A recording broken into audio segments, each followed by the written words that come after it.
Olá, muito boa tarde. O próximo domingo é Dia Mundial das Missões. O Papa Francisco divulgou uma mensagem para esta ocasião e dela vamos falar com um missionário, o Padre José Vieira. Será dentro de instantes. Para já peço a sua atenção para os temas da atualidade religiosa que preparamos para si. Evitar que as pessoas se fechem a si mesmas, tornando-se insensíveis às necessidades dos outros. O apelo do Papa na audiência pública desta semana. Dar de comer a quem tem fome e de beber a quem tem sede. Na audiência pública desta semana, o Papa chamou a atenção para a importância destas obras de misericórdia num mundo em que essa experiência de sofrimento se repete todos os dias. I media ci informano di popolazioni che soffrono la mancanza di cibo e di acqua, con gravi conseguenze specialmente per i bambini. O Papa recordou no Vaticano a celebração do Dia Mundial das Missões, que a Igreja vai assinalar este domingo, apelando ao compromisso missionário de cada católico. Fratelli e sorelle, domenica prossima celebreremo la giornata missionaria mondiale, occasione preziosa per riflettere sull'urgenza dell'impegno missionario della Chiesa e di ciascun cristiano. Anche noi siamo chiamati ad evangelizzare nell'ambiente in cui viviamo e lavoriamo. A mensagem do Papa para esta data liga o Dia Mundial das Missões de 2016 à celebração do Jubileu da Misericórdia, convidando os católicos a levar a mensagem de ternura e compaixão de Deus a toda a família humana.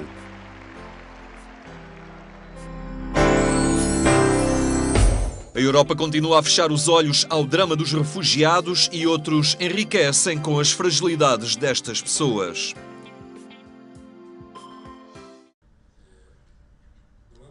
A Faculdade de Ciências Humanas da Universidade Católica Portuguesa promoveu um seminário sobre a integração social dos refugiados. Um olhar acolhedor sobre estes cidadãos que fogem dos seus países devido a vários dramas. Pesadelos que enfrentam e não olham a meios para chegar ao continente europeu. Tudo serve para chegarem a outras margens, como relatam voluntários em campos de refugiados. Eu estive o ano passado na Sicília, num centro de acolhimento a requerentes de asilo e refugiados, e este ano tive a oportunidade de voltar para as fronteiras na ilha de Lesbos, na Grécia, com a plataforma de apoio aos refugiados. O que encontrei foram pessoas como nós, pessoas que são mais do que esta identidade de refugiados, são pessoas que estão a atravessar uma fase da sua vida complicada e, portanto, no desespero tentam chegar à Europa. Foi uma experiência muito marcante, muito transformadora. O contacto com esta realidade de gente muito fragilizada é muito transformador, muito marcante. Na verdade, a missão, aquilo que está a fazer na Grécia desde março deste ano e que é uma missão que continua, é cuidar da espera destas pessoas. Apesar das contingências da vida, estas pessoas não desistem. Procuram novas soluções para as suas vidas. Enfrentam o perigo e, tanto por terra ou pelo mar Mediterrâneo, tentam chegar a outras paragens para recomeçarem uma nova vida. Muitas delas, a maior parte a fugir por causa da guerra, mas também muitos a fugirem pela fome, pela perseguição política, pela ausência de liberdade. Mas, sobretudo, diria que encontrei pessoas que são autênticos testemunhos de resiliência, de fé, de esperança e com uma capacidade de superação e de se reconstruírem incrível. A Europa continua a fechar os olhos ao drama de milhares de refugiados. Acolher e ajudar são palavras que deviam estar nas políticas migratórias. Estas pessoas necessitam de soluções novas para os problemas deste mundo globalizado. Começarmos a construir soluções que possam travar esta emergência e esta tragédia humanitária de pessoas a morrerem às nossas portas, a tentarem chegar à nossa margem. E construir a paz numa Europa que continua e persiste neste pecado repetido que é não olhar para aquela realidade devidamente.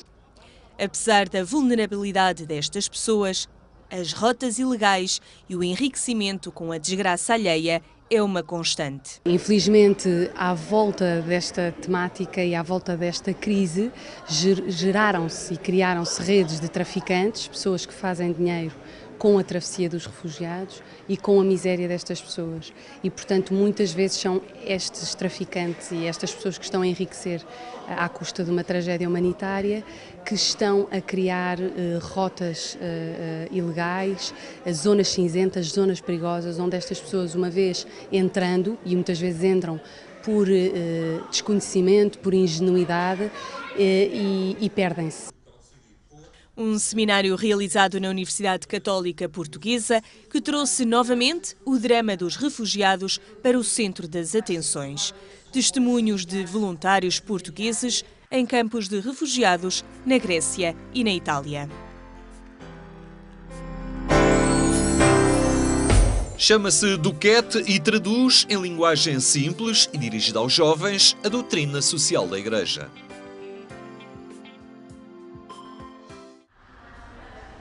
Um livro com perguntas e respostas que acrescentam valor às atitudes e comportamentos do cotidiano. Em causa não estão teorias, mas pistas para decisões do dia-a-dia fundamentadas na doutrina social da Igreja. Um compêndio vasto, agora traduzido em linguagem simples e que já está presente na vida de muitos jovens, mesmo sem se aperceberem. Eu acho que muitas vezes nós já o fazemos, não sabemos é que aquilo faz parte da doutrina e que aquilo é aquilo que a Igreja Católica nos indica para fazer. Nós, como pessoas, como bons cidadãos e com o coração aberto, já o vamos fazendo mesmo, não percebendo que faz parte da doutrina. Na Escola Naval nós temos objetivos a cumprir, temos alto sentido de responsabilidade, mas não nos esquecemos que temos os nossos camaradas e somos pessoas diferentes, com diferentes personalidades e características, e o objetivo ali é sermos todos um. O Duquette veio simplificar uma linguagem nem sempre fácil de entender. Este livro enquadra um bocadinho os ideais da nossa religião, um pouco no contexto social, ou seja, na relação interpessoal, nas relações interpessoais, e também no mundo do trabalho, porque o que se pretende é a exigência nas pessoas, mas não descurando também da educação, dos valores. É preciso que nós jovens, a esperança do futuro, nós que podemos mudar o amanhã, estarmos a par disto tudo e sobretudo a par do que nos diz a Igreja e o Evangelho para podermos aplicá-lo no nosso dia-a-dia. A Igreja Católica é tão grande e cada vez está a perder jovens. Acho que de ser lançada assim nesta linguagem pode chegar a muito mais pessoas e que as pessoas podem voltar a ter aquela relação que antigamente se tinha com a Igreja. A Paulus Editora escolheu a Marinha Portuguesa, em Lisboa, para lançar o livro e 2 apresentadores, um bispo e uma locutora de rádio. É pegar em livros que poderiam ser maçadores, com toda a honestidade, para os jovens de hoje em dia, cheios de ritmo e cheios de pressa. De repente temos um livro acessível, com uma linguagem mais fácil, até um bocado manual, mais do que um livro enfadonho, cheio de páginas, aliás, está com uma mancha gráfica assustadora. Aqui temos vários temas e capítulos e bem dividido e com perguntas, e está completamente acessível para os miúdos que podem até querer ler a pouco e pouco. Para mim tem um duplo valor afetivo. Por um lado, porque estive na revisão científica do primeiro compêndio de doutrina social da Igreja, aquele que é oficial, e portanto este que é em linguagem jovem também me diz muito. Em segundo lugar, o facto de a editora que o está a lançar em Portugal escolher o ordinariato militar para o lançar, valoriza a nossa instituição como diocese que somos. A publicação atualiza numa linguagem jovem, acessível e dinâmica o pensamento e a ação da vida de Jesus à vida social e política dos cristãos. É uma obra de referência no que diz respeito ao magistério da Igreja. Isto é como que uma atualização do pensamento, da ação, da vida de Jesus, mas no que diz respeito à vida social e à vida política dos cristãos. Então, neste sentido, a mensagem de Jesus é atualizada nesta perspectiva, uma perspectiva de ação, de como agir, o que fazer. A Paulus Editora desenvolveu uma parceria com o Departamento Nacional da Pastoral Juvenil para divulgar e fazer workshops sobre o Duquette nas dioceses, que brevemente vão receber a road trip da doutrina social da Igreja. A editora católica está também disponível para fazer dias, manhãs ou tardes Duquette nas paróquias.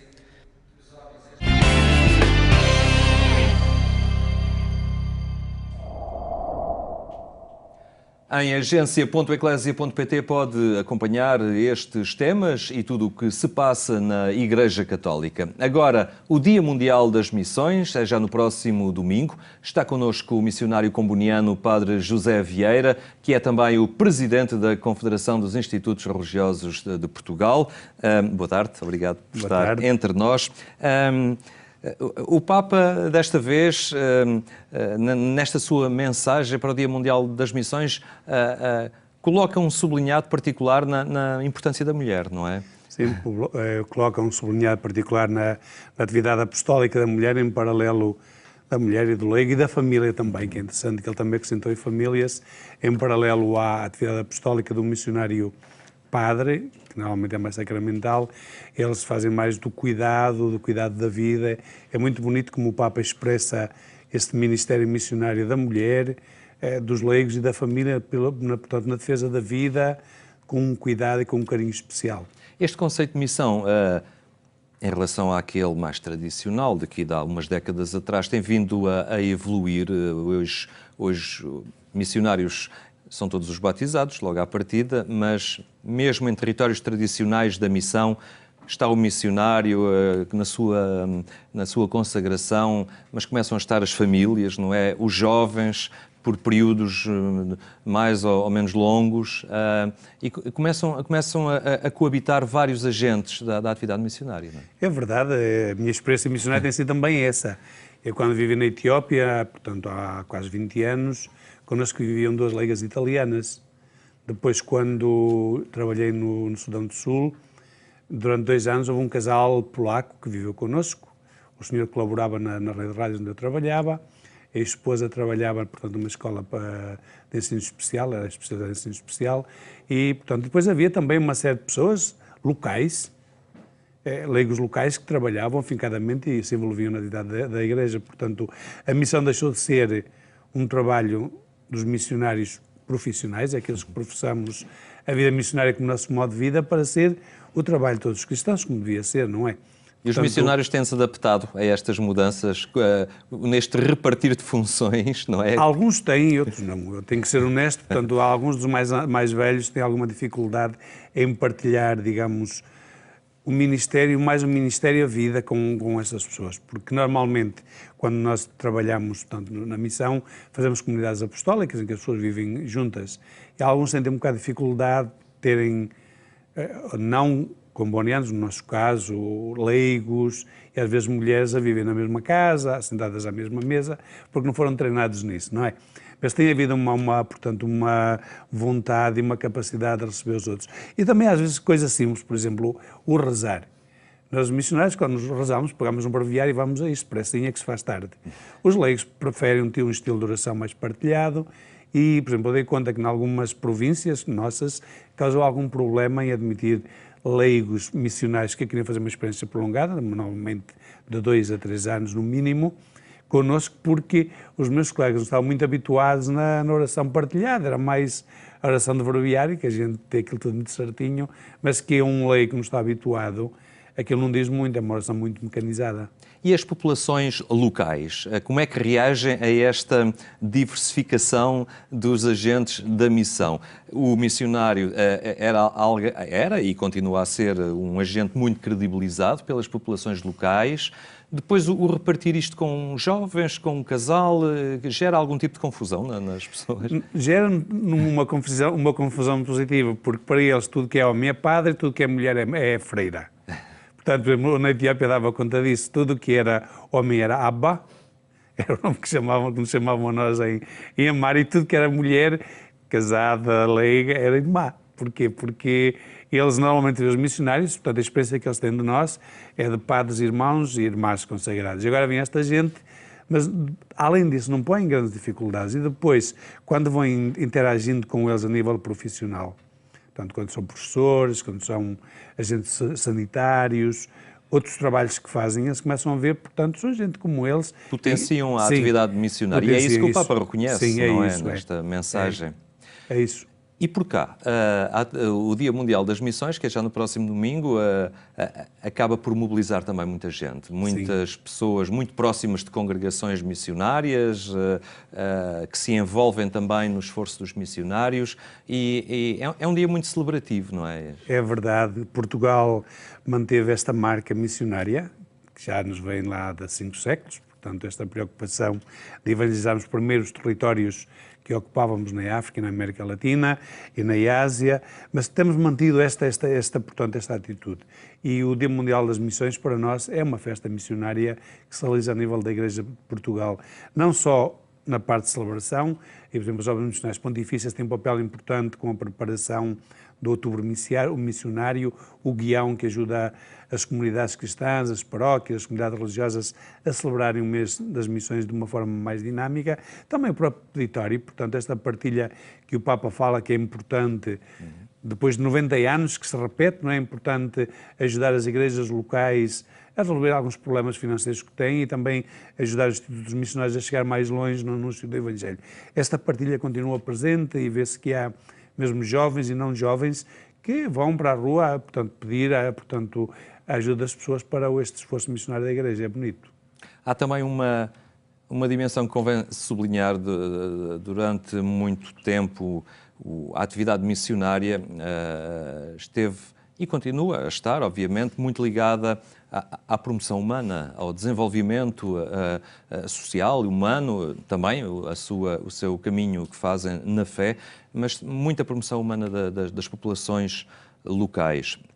Vivemos, entretanto, tempos em que aumentou muito a perseguição religiosa. Sim. E hoje o missionário com uma comunidade cristã em determinada latitude já não é apenas um núcleo de promoção humana e de relacionamento com Deus, é uma questão de sobrevivência às vezes e de enfrentar ou de sobreviver no meio da perseguição religiosa. Sim, sim.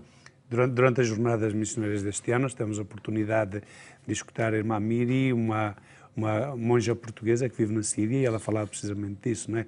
Como a presença dos mosteiros, dos missionários, da vida religiosa, ajuda as comunidades locais a fixarem-se um bocadinho, a manterem-se unidas no meio de contextos cada vez mais difíceis. Não é só perseguição religiosa, é também, por exemplo, no caso do Sudão do Sul, a guerra civil, em que as pessoas elegem as igrejas como lugar de refúgio, aquela ideia antiga do refúgio, está a acontecer lá. Por exemplo, lembro que quando houve problemas em Juba, eles fugiram para a Catedral Católica, para Santa Teresa, para a Cator, e fugiram para outros espaços, portanto, religiosos de outras confissões, porque lá sentem uma certa segurança. E os missionários também damos essa segurança às pessoas, porque talvez nos veem como estrangeiros e que as forças políticas não têm tanta coragem de importunar ou desafiar, mas hoje em dia já não é bem assim. É um homem ligado às tecnologias também, nas rádios em que trabalhou no Sudão. Hoje, aqueles que partem para territórios mais longínquos sentem-se mais próximos, sentem mais facilmente esta proximidade uns dos outros, que rezam uns pelos outros através da internet, através de novas plataformas de proximidade. Sim, eu, por exemplo, a primeira experiência que eu fiz de missão na Etiópia, no sul da Etiópia, vivia lá numa aldeiazinha perdida na montanha, eu queria fazer um telefonema, tinha que fazer 80 km, lá para umas picadas danadas, demorava 3 horas em estação seca, 5 horas em estação das chuvas, para fazer um telefonema.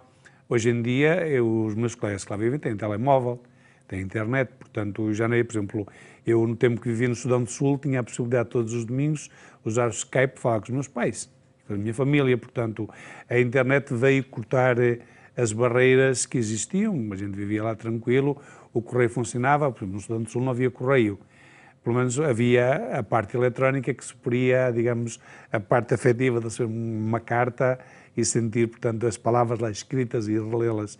Mas é verdade que a internet, digamos, esta revolução tecnológica da comunicação veio aproximar-nos cada vez mais.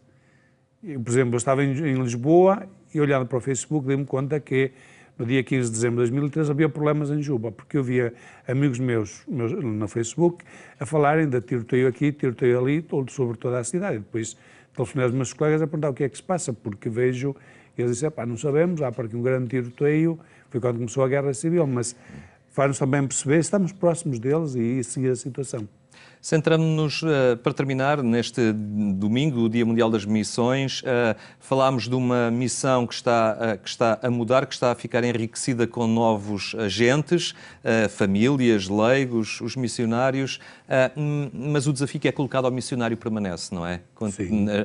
Muda muita coisa, mas aquilo que se pede a um missionário continua a... Sim, nós, como o Papa diz na mensagem que ele escreveu para a Igreja, nós somos chamados a testemunhar a ternura e a misericórdia de Deus com o povo que vivemos. O Papa é interessante que ele fala muitas vezes que nós não somos proselitistas, não vamos fazer propaganda de uma ideia ou de uma fé, o que queiramos. Nós vamos... Eu, na minha experiência pessoal, eu fiz uma experiência de fraternidade à volta de Jesus, concretamente com o povo Guji, que eu não conhecia de lado nenhum. Fui lá parar num dia assim, no meio da floresta, e fiquei lá 8 anos, e que me abriu, portanto, uns horizontes de vida e uma perspectiva de Deus totalmente nova. Agora, o facto de virem leigos, às vezes também questiona um bocadinho, porque é que nós fazemos uma opção por toda a vida, e estes vêm cá, e estão cá 2, 3, 6 anos, e depois há uma vida normal. As vocações são dom de Deus, um chama para o laicado. É interessante notar, por exemplo, que em Portugal está a crescer. Em 2016, segundo os dados da FEC, há 341 pessoas fora de Portugal, com estadas que vão de 1 mês até 3 anos, e que cresceu 19% em relação ao ano anterior. Quer dizer, há um envolvimento muito grande da Igreja, o que faz que a missão é de todos. Nós não somos donos da missão, nem senhores da missão. Nós servimos a missão de uma maneira mais continuada, porque é a vocação que Deus nos deu. Mas eu nunca vi um leigo ou um casal a viver comigo que pusesse em crise a minha vocação, ou que a pusesse em perigo, ou que lhe tirasse significado.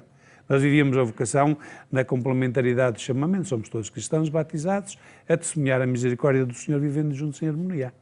Muito bem, Padre José Vieira, muito obrigado por ter estado hoje aqui connosco quando temos no horizonte este Dia Mundial das Missões. Muito obrigado. O desafio de Francisco para o Dia Mundial das Missões e o desafio que toca a cada um dos crentes que os envolve nesta missão, que é de toda a Igreja. Recordo apenas que mais logo podem ainda acompanhar a edição rádio do programa Eclésia, é na Antena 1 a partir das 22h45. Tenha então uma boa tarde e até amanhã, se Deus quiser.